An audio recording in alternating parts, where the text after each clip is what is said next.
6월은 호국 보훈의 달입니다.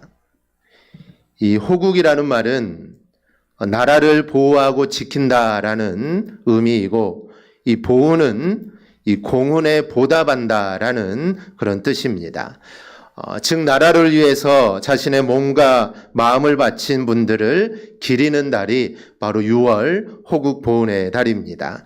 6월이 호국 보훈의 달로 지정된 이유는 현충일과 또 6.25 전쟁, 또 6.29 제2연평해전이 모두 일어난 달이고, 그리고 이를 기억하고 또 기념하기 위해서입니다. 이 땅에 복음이 전해진 지 100여 년이 훌쩍 넘었습니다. 1885년 이 부활절 아침에 이 제물포회를 통해 들어와 이 조선의 복음의 씨앗이 되었던 언더우드 선교사의 이 기도문이 있습니다. 그 기도문을 보면 이렇습니다. 주님, 지금은 아무것도 보이지 않습니다. 보이는 것은 그저 고집스러운 얼룩진 어둠뿐, 어둠과 가나안 인습에 묶여있는 조선 사람들 뿐입니다. 그들은 왜 묶여있는지도 고통이라는 것도 모르고 있습니다. 고통인 줄 모르는 자에게 고통을 벗어주겠다고 하면 의심부터 하고 화를 냅니다. 지금은 예배드릴 예배당도 없고 학교도 없고 그저 이곳 모든 사람들로부터 경계의 의심과 멸시와 천대함이 가득한 곳이지만 이곳이 머지않아 은총의 땅이 되리라는 것을 믿습니다. 처음 이 땅에 들어와 이 조선을 바라보며 드렸던 이 기도문입니다. 그때는 예배당이 하나도 없었습니다. 그런데 지금은 이 한국에 얼마나 많은 교회들이 있습니까? 신앙의 볼모지였던 이 대한민국에 선교사들이 복음을 전함으로 인해 저와 여러분이 믿는 자가 된 것입니다. 그들이 헌신이 없었다면 대한민국이 이렇게 복음화되는데 아마 더 많은 시간들이 필요했을 겁니다. 그러니 이 땅에 처음 발을 디뎠던 이 선교사들의 그런 수고와 헌신을 기억하는 삶들을 우리가 살아갈 수 있기를 바랍니다. 이와 동일하게 지금 대한민국이 자유민주주의 국가가 된 것은, 그리고 우리가 이렇게 자유함을 누리는 것은 나라를 위해 자신의 목숨을 불살랐던 영웅들이 있었기 때문입니다. 그들의 헌신이 있었기에 지금 우리가 평안한 삶을 사는 겁니다. 그러니 우리는 그들의 노고를 잊지 말아야 합니다. 즉 선교사들의 수고와 헌신, 그리고 이 나라를 위해서 목숨을 내던진 영웅들의 우리는 노고를 잊지 말아야 합니다. 우리 모두 6월을 맞아 이들의 수고를 기억하는 우리의 심령이 되기를 주님의 이름으로 축복합니다. 그런데 이 땅에 복음을 전한 선교사들이나 또 나라를 위해 목숨을 바친 사람들이 그냥 그런 일을 한 것이 아닙니다. 그 일을 할 수 있는 실력을 갖추고 있어야 하는 것이죠. 이 선교사는 목사 안수를 받은 후 선교훈련을 받습니다. 합숙훈련을 받고 몇 달간에 거쳐서 이 선교훈련을 받습니다. 그리고 선교지에 가서 약 2년 동안은 아무것도 하지 않고 언어교육을 받습니다. 2년 동안 언어교육을 받는다고 해서 그 나라 언어를 잘할 수 있는 것은 아니죠. 그래서 또 계속해서 배워야 하는 것입니다. 군인들도 마찬가지입니다. 훈련에 훈련을 거듭합니다. 실전에 대비하기 위해서 계속해서 훈련을 하는 것이죠. 이렇듯 선교사로서의 자격, 그리고 군인으로서의 자격과 실력을 갖추어야 그런 일들을 할 수 있는 것입니다. 이렇듯 일꾼이 되려면 일꾼에 맞는 실력을 갖고 있어야 합니다. 그래서 청년들은 이 취직을 하기 위해 필요한 스펙을 쌓으려고 부단히 애를 쓰죠. 그런데 일꾼이 되기 위해서는 아주 중요한 자질이 필요한데, 이러한 자질은 스펙을 만든다고 해서 이게 쌓이는 게 아닙니다. 그것은 바로 인성입니다. 즉 성실함, 책임감, 겸손, 이런 것들은 스펙을 많이 쌓는다고 해서 자동적으로 쌓이는 게 아닙니다. 그래서 이런 것들을 걸려내기 위해서, 이런 것들을 알아보기 위해서 이 면접을 통해 가려내기도 하지만 이 면접에서는 또 이게 제대로 가려지지 않습니다. 그만큼 사람에게는, 그리고 일꾼에게는 성실함, 믿음, 인내, 책임감, 이런 덕목들이 반드시 필요합니다. 한 병원에서 실제 있었던 이야기입니다. 젊은 간호사가 의사를 도와 이 수술을 하게 됐습니다. 수술이 끝나고 봉합하는데 간호사가 의사에게 이렇게 말을 합니다. 선생님, 수술하면서 사용한 가제는 모두 12개인데 11개밖에 제거하지 않았습니다. 그러자 의사가 모두 다 했으니 이제 봉합하도록 합시다. 아닙니다. 절대로 봉합할 수 없습니다. 내가 책임질 테니 우리 봉합합시다. 그런데 이 간호사의 태도는 완강했습니다. 절대로 봉합을 할 수 없다. 즉 가제 하나가 몸 안에 있으니 절대로 봉합할 수 없다라는 것이죠. 마침내 의사는 만족하는 듯이 웃으면서 자기 한쪽 발을 치워 거기 있었던 12번째 가제를 보여주면서 말을 합니다. 미안하게 됐소. 내가 당신의 성실함과 책임감을 내가 한번 시험해 봤소. 당신은 훌륭한 간호사가 될 자격이 충분하오. 아마도 이 의사는 자신과 함께 이 수술팀을 꾸려갈 이 간호사를 뽑기 위해 아마 시험하고 있었던 모양입니다. 이 구약시대에 믿음의 시험을 멋지게 통과한 아브라함이 있습니다. 이 아브라함은 하나님의 시험을 멋지게 통과해서 그는 믿음의 조상이 됩니다. 하나님 우리가 그분을 믿고 의지하는 것 그리고 순전한 믿음으로 하나님을 따르는 것을 우리 하나님은 정말 기뻐하십니다. 즉 우리 안에 순수한 마음 정말 어떠한 상황 속에서도 외부의 압력을 받지 않고 우리가 정말 하나님을 믿고 따르는 것 이런 모습을 우리 하나님은 정말 기뻐하십니다. 우리가 하나님을 향한 믿음을 포기하지 않으면 하나님은 우리의 길을 반드시 인도해 주십니다. 이것은 이스라엘도 그랬고 우리의 삶도 동일합니다. 이스라엘이 가나안에 들어와 지파별로 자리를 잡고 살기를 시작합니다.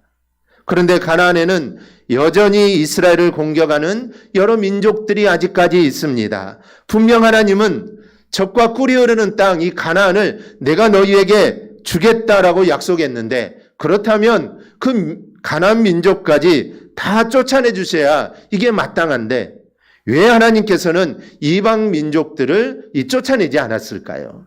그 이유를 본문 4절에서 이렇게 말씀합니다. 우리 한 음성으로 우리 함께 봉독하겠습니다. 남겨두신 이 이방 민족들로 이스라엘을 시험하사 여호와께서 모세를 통하여 그들의 조상들에게 이르신 명령들을 순종하는지 알고자 하셨더라. 아멘. 가나안의 이방 민족들, 즉 우상을 섬기는 민족들을 남겨두신 것은 그들을 시험해 보시기 위함이다라고 합니다. 성경을 보면 우리말로 번역되어 있는 이 시험이라는 이 시험에는 테스트와 유혹이 있습니다. 즉 두 가지가 있다는 것이죠. 이 시험과 유혹을 가장 잘 설명한 것이 야고보서 1장 2절입니다. 내 형제들아 너희가 여러 가지 시험을 당하거든 온전히 기쁘게 여겨라. 여기서 말씀하시는 시험은 외부로부터 오는 시련 혹은 시험을 말합니다. 우리를 테스트하기 위해서 오는 것입니다. 하나님께서 우리의 신앙을 연단하여 우리의 신앙이 보다 더 굳건해지도록 하기 위해서 우리의 신앙의 성장을 시키려고 우리에게 주시는 이 시험입니다. 이 대표적인 예가 하나님이 아브라함에게 이삭을 번제로 바치라고 한 사건입니다. 창세기 22장 1절을 보면 그 일 후에 하나님이 아브라함을 시험하시려고 그를 부르셨다라고 합니다. 하나님이 아브라함을 부르십니다. 그런데 이 부르심은 아브라함을 테스트하기 위함입니다. 즉 아브라함이 얼마나 하나님을 사랑하고 있는지 그것을 알고자 하나님은 아브라함을 테스트하기 위해서 부르신 겁니다. 그리고 아브라함은 이 하나님의 테스트에 통과하게 되고 하나님으로부터 그 믿음을 인정을 받게 됩니다. 하나님의 시험은 당신의 백성들을 망하게 하기 위해서 하시는 게 아닙니다. 그들을 신앙적으로 더욱 성숙시키기 위해 하나님은 시험을 하십니다. 다시 말해서 하나님은 자기 백성의 신앙의 연단을 위해서 때로는 그들을 시험하시기도 하시는 분이다라는 것이죠. 그러므로 우리 성도들은 시험을 당할 때 이상하게 여기거나 그것을 내가 회피하려고 해서는 절대로 안 됩니다. 오히려 성도들은 시험을 당할 때 내가 정말 하나님의 백성이기 때문에 하나님이 나에게 시험을 주신다라는 생각을 가지고 그 시험을 당당하게 우리는 맞서야 하는 것입니다. 학생들이 학교에서 시험을 봅니다. 이 시험도 마찬가지죠. 얼마나 공부를 했는가를 한번 테스트해 보는 것입니다. 그게 싫다고 해서 학교에 가지 않으면 안 되는 것입니다. 마찬가지입니다. 하나님이 나에게 테스트를 하시고 나를 시험할 때 우리는 그 시험에 당당하게 맞서야 합니다. 그리고 내 믿음이 얼마나 되는지 하나님께 보여주어야 한다라는 것이죠. 그리고 하나님에 대한 믿음으로 이 시험을 우리는 극복해야 합니다. 그리고 하나님이 주시는 이 시험을 자신의 신앙을 더욱 성숙시키는 기회로 우리는 삼아야 합니다.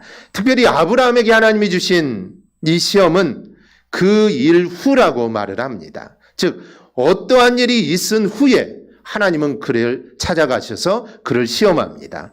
그 일이 무엇일까요? 그 일은 아브라함이 아비멜렉과 화친 조약을 체결하고 형통한 삶을 살고 있을 때 하나님이 아브라함을 찾아오십니다.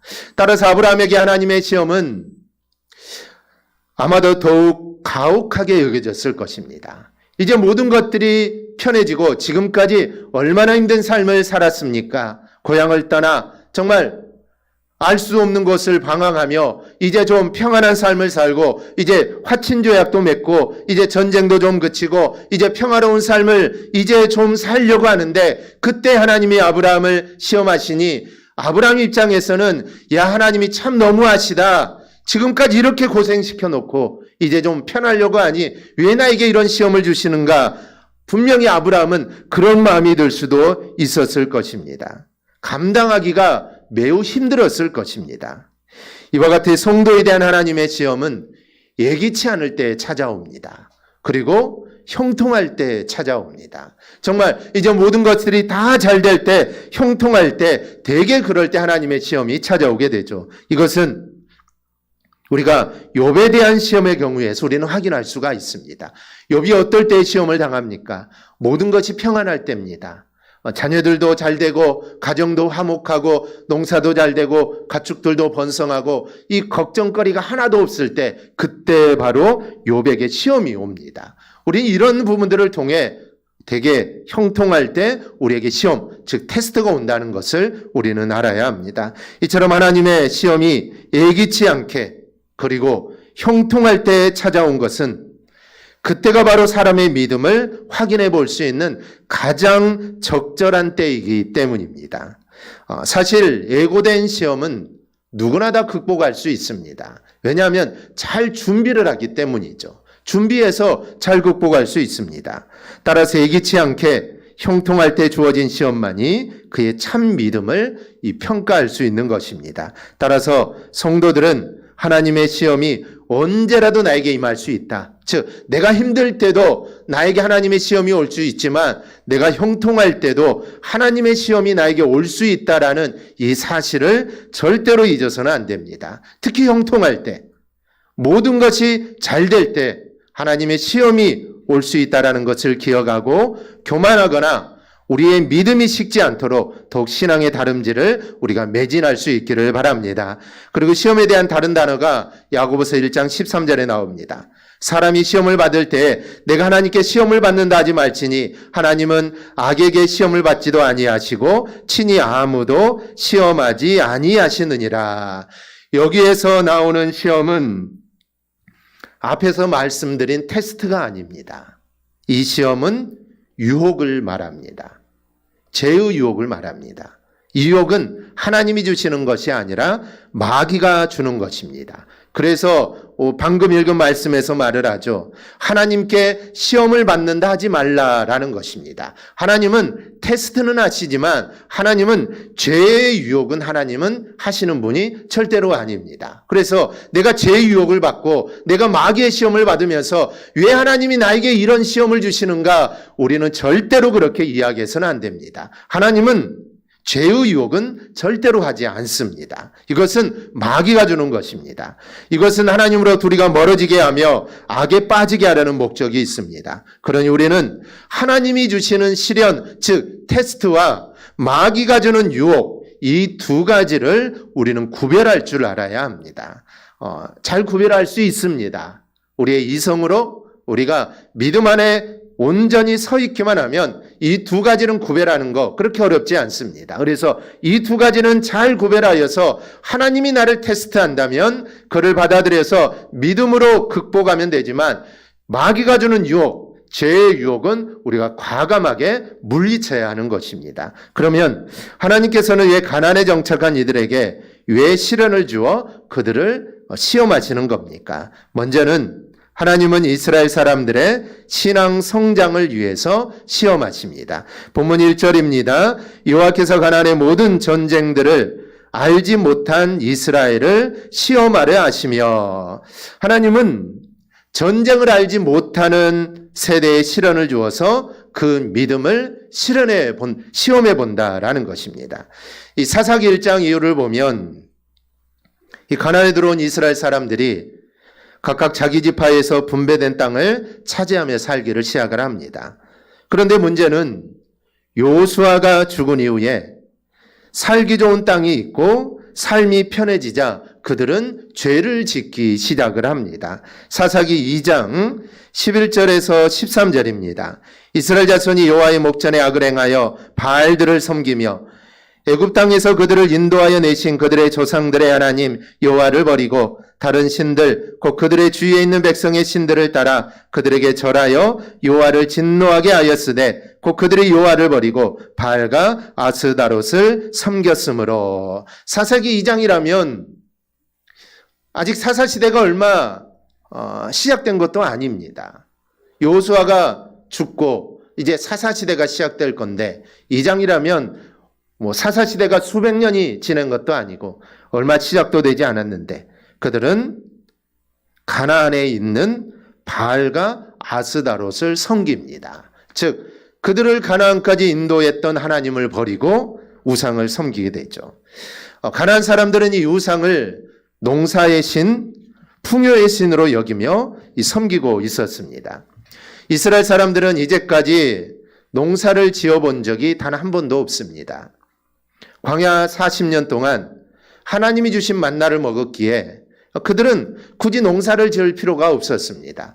아마 그들의 아버지 세대, 이 가나안에서는, 애굽에서는 이 농사를 아마 지었을 수도 있을 겁니다. 그런데 그 사람들은 광야에서 다 죽었으니 지금 가나안에 사는 이스라엘은 농사를 지어본 적이 한 번도 없는 사람입니다. 그런데 이제 가나안에 정착하면서 농사를 시작하게 됩니다. 농사의 기술도 별로 없는 이스라엘 사람들에게 이 가나안 사람들은 이렇게 말하죠. 그들에게 농사도 가르쳐 주었을 것이고 그리고 바알과 아세라를 잘 섬겨라. 이 신이 바로 농사의 신이고 풍요의 신이다. 이 신을 잘 섬기면 그 신이 너희에게 농사도 잘 되게 해준다. 소득이 많아지게 해준다. 아마 그들에게 알려주었을 겁니다. 그러니 그들은 농사도 지어본 적도 없으니 당연히 바알과 아스다롯을 섬기게 되었을 겁니다. 그래서 하나님은 한편으로는 그들을 징계하시며 또 그들이 정말 하나님을 사랑하고 있는지 그리고 하나님을 섬기고 있는지 그들을 한번 시험해 보고자 그들에게 시련을 주신 겁니다. 이 시련을 통해 하나님은 그들의 믿음을 테스트해 보시고 또 우상을 버리게 하고 더 나아가 그들의 신앙을 성장시키려고 하신 겁니다. 우리도 마찬가지입니다. 하나님은 우리가 정말 하나님을 사랑하는가를 확인하시려고 우리에게 시련을 주시기도 합니다. 그리고 우리의 믿음이, 즉 나의 믿음이 어느 정도 되는가 하나님은 그것을 한번 알기를 원하십니다. 하나님은 다 알고 계시겠죠. 내 믿음을 알고 계시지만 하나님은 나의 믿음이 얼마나 되는가를 알아보시려고 시련을 주시기도 합니다. 그러나 우리는 그것이 하나님이 나를 지금 테스트하고 있는가를 잘 모른다라는 것이죠. 그래서 원망하기가 쉽습니다. 베드로전서 1장 7절은 시련이 우리에게 어떤 이런 결과를 가져온다고 설명합니다. 우리 한음성으로 함께 보겠습니다. 너희 믿음의 확실함은 불로 연단하여도 없어질 금보다 더 귀하여 예수 그리스도께서 나타나실 때에 칭찬과 영광과 존귀를 얻게 할 것이니라. 아멘. 그 시험이 어떤 시험이든 잘 이겨내면 영광과 존귀를 받게 된다는 것입니다. 아브라함을 보십시오. 아브라함은 시험에 합격했습니다. 시험이 얼마나 어려웠습니까? 쉬운 시험이 아니었습니다. 그 아들을 죽여서 번제로 드리라는 이 시험, 이 얼마나 어려운 시험입니까? 그런데 이 시험에 합격하자 하나님께서 아브라함에게 이렇게 말씀합니다. 사자가 이르시되 이 아이에게 내 손을 대지 말라. 그에게 아무 일도 하지 말라. 내가 내 아들 내 독자까지도 내게 아끼지 아니하였으니 내가 이제야 내가 하나님을 경외하는 줄을 아노라. 하나님으로부터 인정을 받습니다. 이제 인정을 받게 된다는 것이죠. 그리고 이 이후에 하나님은 아브라함을 시험하지 않습니다. 왜냐하면 통과했기 때문에 더 이상 시험이 필요하지 않는 것이죠. 그리고 하나님은 아브라함에게 복을 약속합니다. 내가 이같이 행하여 내 아들 내 독자도 아끼지 아니하였은즉 내가 내게 큰 복을 주고 내 씨가 크게 번성하여 하늘의 별과 같고 바닷가의 모래와 같게 하리니 내 씨가 내 그 대적의 성문을 차지하리라. 또 내 씨로 말미암아 천하 만민이 복을 받으리니 이는 내가 나의 말을 준행하였음이니라. 아멘. 이스라엘 사람들에게 하신 것처럼 또 아브라함에게 하신 것처럼 내게도 이런 믿음의 시련이 옵니다. 우리가 신앙생활을 하면서 이런 시련들이 나에게 온다는 것입니다.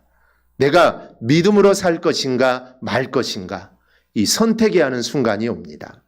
내가 하나님의 뜻대로 내가 살아야 될 것인가 아니면 내 뜻대로 그냥 살 것인가 이것을 선택해야 할 순간이 옵니다. 바로 이것이 하나님이 나의 믿음을 시험해 보시는 바로 그 순간입니다. 우리는 이때 하나님과 교회 그리고 봉사와 헌신을 우리는 선택해야 합니다. 그것이 시련을 이기는 태도이고 신앙이 성장하는 기회이며 하나님의 복을 받을 수 있는 이 찬스인 것입니다. 이 사실을 기억하고 우리 모두 하나님이 두시는 테스트에 합격하여 복된 삶을 우리가 살아갈 수 있기를 바랍니다. 둘째로 영적 전쟁이 있음을 알게 하시려 시험하십니다.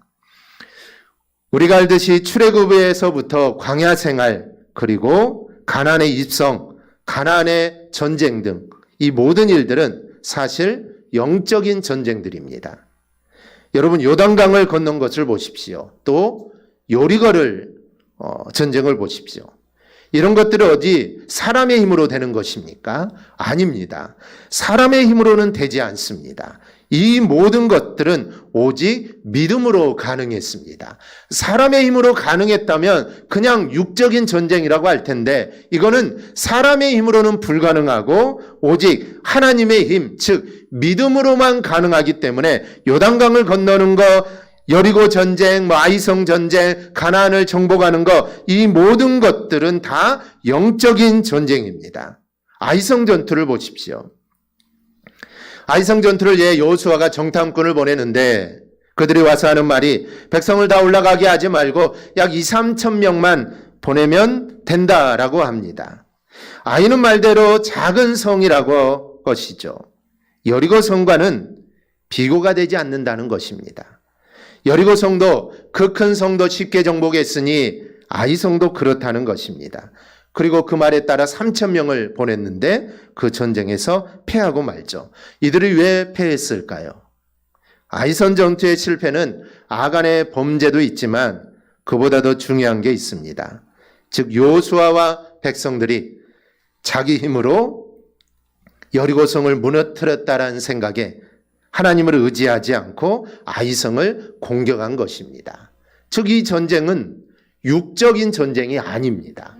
그런데 이스라엘은 그걸 몰랐다는 것이죠. 그래서 아이성 전투는 육적인 전쟁이다. 즉 군인의 숫자에서 이거는 승리할 수 있다라는 그 생각이 바로 아이성 전투에서 실패한 것입니다. 불신앙, 이 교만이 문제라는 것이죠. 기본 사람들의 거짓 항복 사건도 마찬가지입니다. 여호수아 9장 14절 15절을 보면 기본이 항복해 오자 이렇게 말합니다. 우리가 그들의 양식을 취하려고 어떻게 할지를 여호와께 묻지 아니하고 여호수아가 곧 그들과 화친하여 그들을 살리리라는 죄악을 맺고 회중 족장들이 그들에게 맹세하였더라. 이 기본 사람들이 누구인가 알아보지도 않고 그냥 겉모양이 멀리서 온 것 같다라는 생각만 가지고 그들하고 화친조약을 맺습니다. 여호와께 묻지 않았습니다. 그래서 이들은 또 전쟁을 해야만 했습니다. 하나님께 물었다면 그 이후에 전쟁은 없었을 겁니다. 그런데 묻지 않아서 또 전쟁을 하게 되죠. 가나안과의 전쟁은 육적 전쟁에 앞서 영적 전쟁입니다.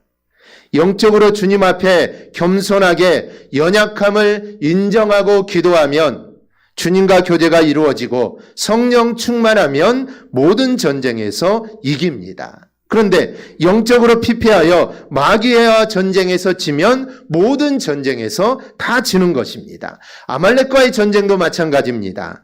아말렉과의 전쟁에서 이스라엘이 이긴 것은 군사력이 강해서가 아닙니다. 하나님이 도와주어서 이긴 것입니다. 이것을 알게 하시려고 믿음으로 사는지 안 사는지 시험, 즉 테스트를 해보시려고 여러 민족들을 남겨놓은 것입니다. 그들이 이 민족과의 싸움에서 과연 그들이 나를 의지하며 전쟁에 임하는지 아니면 그들의 군사력을 의지하여 그 전쟁에 임하는지 그것을 알게 하시려고 하나님은 가나안 민족들 일부를 남겨두어서 그들을 지금 테스트하고 계시는 겁니다. 신앙생활은 영적 전쟁입니다. 내가 기도와 말씀이 충만한 예배를 드리고 성령이 충만하면 우리에게 문제가 생길 때 이게 문제가 되지가 않습니다. 그런데 영적으로 충만하지 않으면 아주 사소한 문제도 이게 문제가 되고 그 문제 때문에 염려하게 되고 걱정하게 되고 그 문제 때문에 쓰러지게 되고 믿음이 떨어지게 됩니다. 그래서 요한 3서 2절을 보면 사랑하는 자여 내 영혼이 잘됨 같이 내가 범사에 잘되고 강건하기를 내가 간구하노라. 이 말씀을 보면 무엇이 잘되어야 한다고 하십니까? 영혼이 잘되어야 한다는 것입니다. 다른 게 아닙니다. 내가 강건하고 내가 다른 것들이 채워지는 것이 아니라 먼저 내 영혼이 잘 되는 것이 필요합니다. 그래야 범사 모든 것들이 잘 된다는 것이죠. 영적 전쟁에서 이겨야 모든 전쟁에서 이기는 것입니다. 그래서 에베소서 6장 11절은 마귀의 관계를 능히 대적하기 위하여 하나님의 전신갑주를 입으라라고 말씀을 합니다. 마귀가 우리의 욕심, 또 이기심, 정욕을 발동시켜 문제를 만들어낼 때 성령 충만하여 하나님의 전신갑주를 이기면 능히 우리는 대적할 수 있습니다. 그리고 이것을 믿음으로 이겨내면 모든 것들이 다 복이 되는 것입니다. 왜 하나님이 우리에게 문제를 주십니까? 왜 나에게 어려움을 주십니까? 다른 무엇보다도 우리가 영적 전쟁에서 이겼는가를 시험해 보시는 겁니다. 하나님은 이스라엘 사람들에게 영적 전쟁에서 이겨야 다른 족속과의 전쟁에서도 이길 수 있다라는 이 사실을 알려주시기 위해 여러 부족을 남겨두신 겁니다. 하나님 우리에게도 영적 전쟁에서 이겨야 모든 전쟁에서 승리할 수 있다라는 것을 가르쳐 주시기 위해 여러 가지의 문제와 어려움을 주십니다. 그러니 이때 중요한 것은 영적으로 충만한 것입니다. 즉 성령으로 충만해야 합니다. 그래야 문제와 어려움을 이기고 우리가 승리하게 됩니다. 이 사실을 기억하고 늘 영적으로 충만하여 영적 전쟁에서 승리할 수 있기를 바랍니다. 셋째로 순종을 알게 하기 위해 시험하십니다. 본문 4절을 보면 순종 여부를 시험하기 위해 여러 족속을 남겨두셨습니다. 사실 출애굽과 광야 40년은 순종을 시험하는 기간이었습니다. 신명기 8장 2절입니다. 내 하나님 여호와께서 이 40년 동안에 내게 광야길을 걷게 하신 것을 기억하라. 이는 너를 낮추시며 너를 시험하사 내 마음이 어떠한지 그 명령을 지키는지 지키지 않는지 알려 하심이라. 아멘. 광야 40년의 삶. 수많은 일들이 있었습니다. 전쟁도 있었고 많은 사람들이 죽기도 하고 정말 화려했던 삶이 광야 40년의 삶입니다. 그런데 그 40년의 삶은 한마디로 순종의 학교였습니다. 즉 모든 것들은 순종하느냐 순종하지 않느냐라는 것입니다. 순종하면은 광야 40년 학교는 이 졸업하는 것입니다. 하지만 순종하지 못했다면 40년으로 끝나는 게 아닙니다. 아마 계속해서 순종의 학교를 다녀야 할 것입니다. 그래서 광야의 삶과 출애굽은 순종의 학교였습니다. 순종학교에서 순종을 배우고 실천하면 형통하게 됩니다. 어떤 문제가 있어도 해결해 나가게 됩니다. 그런데 불순종하면 문제가 생기게 됩니다. 그 대표적인 예가 하나님께서 가나안을 너희에게 주었다고 했는데 믿지 않고 불순종한 것입니다. 하나님께서는 가나안을 너희에게 줄 것이다라고 하지 않고 주었다라고 했습니다. 이미 가나안은 이스라엘의 땅입니다. 그런데 그들은 불순종합니다. 그러다가 광야에서 다 죽지 않았습니까? 그리고 여러 가지 사건이 있지만 그중 하나가 또 불뱀 사건입니다. 이스라엘 백성들은 광야에서 먹을 것도 없고 물도 없다고 하면서 광야에서 먹는 음식 만나, 이 만나를 하찮은 음식이다라고 불평을 합니다. 그래서 하나님의 진노하심으로 많은 사람들이 불뱀에 물려 죽기 시작하죠. 그래서 그들이 하나님께 기도하자 하나님은 불뱀 형상을 노수로 만들어서 그것을 장대에 달게 하시고 그것을 쳐다보면 산다라고 합니다. 그런데 그것을 쳐다보는 자는 살았지만 그 말씀에 순종하지 않는 사람이 있었습니다. 한 번만 쳐다보면 되는데 이 고개 한번 돌리는 게 얼마나 쉬운 일입니까? 그런데 그들은 불순종하여 고개를 돌리지 않습니다. 죽어가면서도 그 노뱀을 쳐다보지 않습니다. 이 모든 것들은 순종을 시험하는 것입니다. 그 노뱀을 쳐다보는 것은 노뱀을 쳐다봄으로 나음을 잇는 것도 있지만 하나님의 말씀에 그들이 순종하는가 순종하지 않는가를 시험하시는 겁니다. 마찬가지로 하나님이 여러 족속을 남겨두신 이유가 순종을 시험하기 위해서 남겨두셨다라고 합니다. 우리도 마찬가지입니다. 하나님이 이스라엘 사람들에게 했던 것처럼 지금도 우리에게 이런 말씀과 명령을 줘서 순종을 테스트하십니다. 우리도 이 모든 일에 순종하여 복받을 그릇을 우리가 준비할 수 있기를 바랍니다. 에레미야 42장 6절입니다. 우리 함께 봉독합니다. 우리가 당신을 우리 하나님 여호와께 보냄은 그의 목소리가 우리에게 좋든지 좋지 않든지를 막론하고 순종하려 함이라. 우리가 우리 하나님 여호와의 목소리를 순종하면 우리에게 복이 있으리이다 하니라. 아멘. 여러분, 순종은 복을 받는 통로입니다. 순종하면 복이 옵니다. 그러기에 우리가 하나님 말씀에 순종할 수 있기를 바랍니다.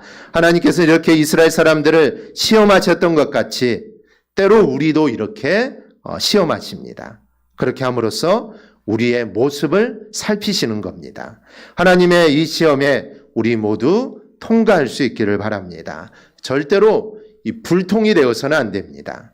하나님이 우리에게 복을 주시려고 우리의 굳건한 믿음에 세우기 위해서 우리를 테스트하십니다. 이 사실 우리가 절대로 잊지 말고 하나님의 테스트에 통과하여 하나님이 주시는 놀라운 은혜를 누리는 우리 성도들이 될 수 있기를 바랍니다. 욥은 이렇게 고백합니다. 내가 가는 길을 그가 아시나니 그가 나를 단련하신 후에는 내가 숨금같이 되어 나오리이다. 이 고백이 바로 저와 여러분의 고백이 되기를 주님의 이름으로 축복합니다. 아멘. 기도하겠습니다.